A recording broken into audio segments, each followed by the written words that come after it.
Hello YouTube, it's me John Avenger once again and welcome to another spectacle month, yes, movie month. This is a 2020 computer animated mystery comedy based on the Hanna-Barbera franchise that's been around for over 50 years. It's a film that came out during the pandemic on streaming because it was going to originally go to theaters, but because of the pandemic it was pushed direct to streaming. It's a reboot of the theatrically released Scooby films from the 2000s. And it's the third based on the characters, and it's set in a multiverse, just like Space Jam: A New Legacy. I think that movie is better than this one. The film's story follows Mystery Incorporated solving their biggest and most challenging mystery behind their own mascot's secret legacy and true purpose that connects with a plan to unleash Cerberus, and that is Scoob.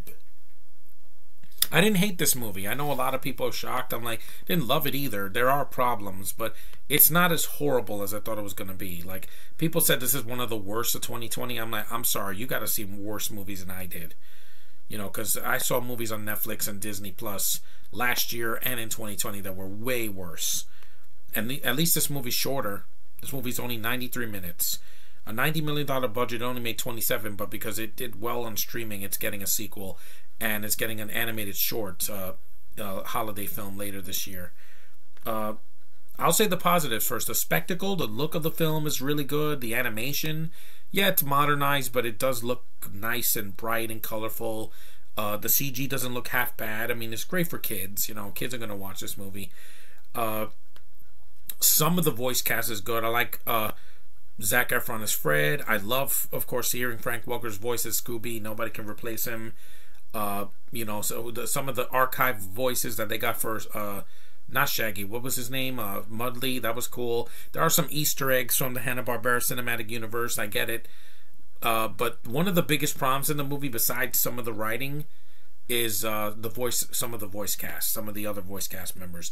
Will Forte is not a good Shaggy. Like, I heard his voice, he was good in Lab Rats as Eddie. Here, he doesn't work as Shaggy because he sounds nothing like Matthew Lillard. He's not even doing his own thing. It just sounds like a weaker version of Shaggy's voice. Gina Rodriguez is not a good Velma. They didn't put Spanish in the movie like they did in the trailers, but she doesn't sound like Velma. She's not nasally. She's not, you know, as quirky as Mindy Cohen's voice or Kei Mikuchi in the recent cartoons. She just doesn't work either. Amanda Seyfried, I even forgot her as Daphne. I thought anybody could have voiced her. I mean, they should really stick to what worked in the original show, because you don't have to do everything from the original cartoon or the live action movies, but try to be consistent. Tracy Morgan was not a good Captain Caveman. Ken Jeong was okay as the Dino Mutt. Kiersey Clemens was there as the diversity hire. You know why she's there. Jason Isaacs, I'm sorry, this is not as bad as his performance in The Sword and the Scoob, but I'm sick of him playing villains, guys. He played a villain in another Scooby movie. He played the villain in Harry Potter. He plays Captain Hook in the Peter Pan movie from 2003. What villain role hasn't he done yet? Oh yeah, he was the voice of the Inquisitor in Star Wars Rebels. I'm sick of this guy's voice, guys. Just get out of here. You know why I don't like him. And no, Josh, please don't give me any shit on this. I already said I don't like Bintos. You know why. Their accents are hard to follow. They freaking are in everything and they bother me. That's why. End of story. The plot is, yeah, basically like a Scooby plot. You know, it's crazy, but I don't think it's horrible. I mean, they do go to different worlds and the different environments are cool. And the Easter eggs are pretty awesome. The Blue Falcon, Mark Wahlberg, he does all right. Nothing memorable, nothing terrible. The pacing is pretty good. It goes by at a fast pace. It doesn't take an hour for something to happen. Who else is in the movie? I forgot. Christina Hendricks is an officer, but she's wasted.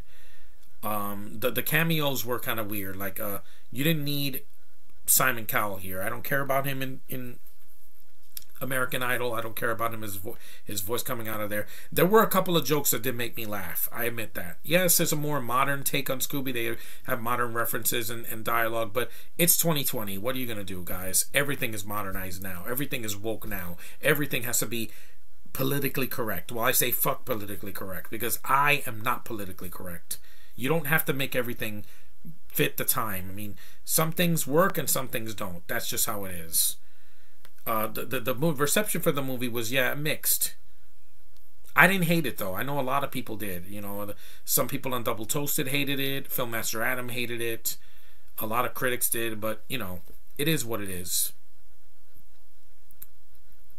It was released in 5 countries in other, but that was only the countries that didn't have a lot of COVID. It was France, Netherlands, Germany, Switzerland, and Vietnam. But it came out like during the pandemic, like when it started in 2020. The VOD sales were pretty good. It was the top rented film on Amazon Prime, Google Play, Fandango Now, Spectrum, and the iTunes Store.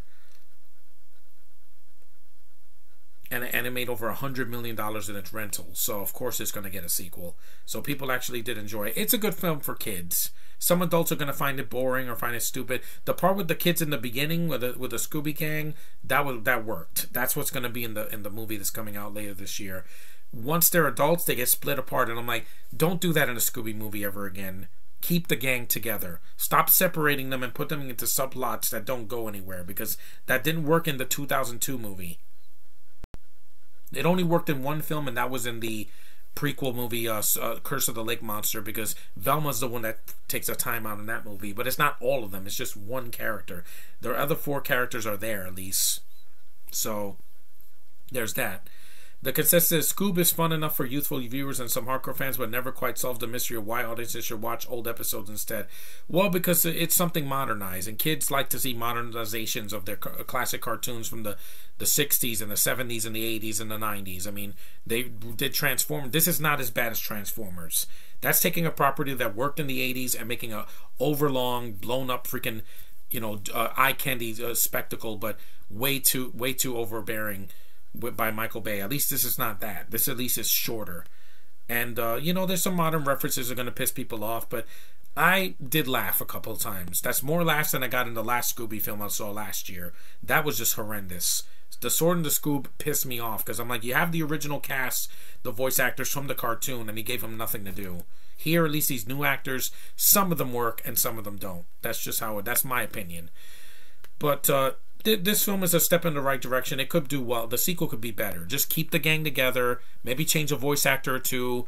And have a plot that's a little bit less, you know, crazy. You know, I'm saying that some of the plot worked and some of it didn't. And make it about the characters. Don't go into tangents. The next one is Scoob Holiday Haunt, which is going to come out on HBO Max. It's a Christmas themed spinoff, so it's going to come out in December, I believe, or either this November or December. I'll be watching that because it's them as kids, so it's the voice actors from that played the voices in the thing. I think one of them is McKenna Grace, who is adorable. Mwah. Can't wait till she grows up. She's cute. She was in Ghostbusters Afterlife. She was the voice of young Daphne here. Really good at voice actress. I forgot to mention the kids that did the voices of Shaggy, Fred, and Velma. They were fine. They did a lot better than some of the live action actors, the adult actors. But Scoob, if you've never seen it, if it's on HBO Max, it's worth a watch. One watch, at least. It's not something you'll regret to watch. Trust me, I enjoyed this more than Eternals, Black Widow, and even some episodes of Moon Knight, because it's just fucking crazy now. I can only take so much crazy. At least this is 93 minutes, and it's for kids, so I'm not even the target audience. Kids are not gonna care. They just want to see bright, colorful things happening and imagery, and maybe a fart joke or something, and they'll laugh. Is Sonic better? Yes, but this is not horrible. I've seen way worse, guys, this year. So take that for what you will. Don't take life so personally, because you know what? It's gonna end before you know it. It's short, so you got to make the most of your opportunities of life. Don't take it for granted, guys. Trust me on that one. Anyway, thanks for watching. Take care, and I'll see you in the next review.